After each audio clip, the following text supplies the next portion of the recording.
All right, today we're tackling a question that, well, you've probably never actually asked it out loud, but science has an answer. We're going to figure out how to calculate the weight of, a penis. Let's get into it. I know, it's a pretty strange question, right? But hey, that's what science is all about, following our curiosity. And it turns out there are a few pretty logical and kind of clever ways to actually figure this out. So, first up, let's put on our physicist hats. We're going to treat this like a classic physics problem. And don't worry, you won't need a fancy lab for this one, just a little bit of simple math. The key idea here is to just forget everything else for a second and see it for what it is in physical terms. It's a piece of biological tissue. And, like literally any other object in the universe, it has properties that we can measure. The whole process really just boils down to two simple steps. First, we need to figure out its volume, how much space it takes up. And once we have that, we just multiply that number by its density to get the final weight. Pretty straightforward, actually.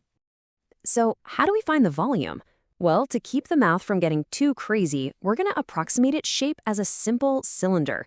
The formula for that is pi times the radius squared times the length. Now, is it a perfect cylinder? Of course not. But for an estimate, this works surprisingly well.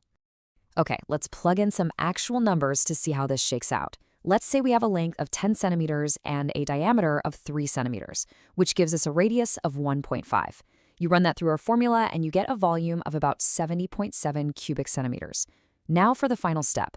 We multiply that by the typical density of human soft tissue, which is about 1.05 grams per cubic centimeter. And there you have it, an estimated weight of right around 74 grams.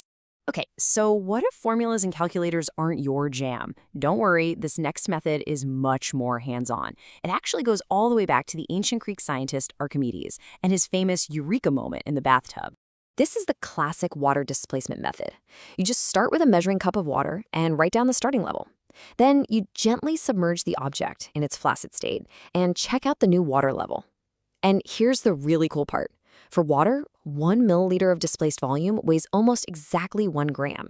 So whatever the difference is in milliliters, that's your weight in grams. No math needed. Now, a very, very important disclaimer here, straight from the source material. This whole thing is purely for scientific curiosity. It is absolutely not a challenge. We're talking room temperature water being gentle. The whole point is inquiry, not injury. Okay? Good. All right, let's say you don't want to break out the calculator or the measuring cup. Fair enough. For anyone who just wants a quick and easy ballpark number, we've got our third and final method. Just look at the averages from existing research. So based on the data that's out there, the weight generally falls into two different ranges. When flaccid, it's typically somewhere between 30 and 80 grams. When erect, all that extra blood flow, which has weight of course, bumps it up to a range between 60 and 150 grams.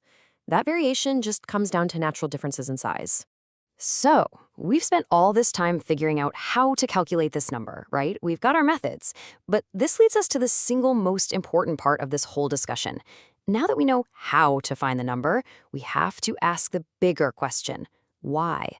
What does this weight actually mean in the real world? No, seriously, think about it for a second. We've got our number, maybe it's 74 grams, maybe it's something else. We did the science.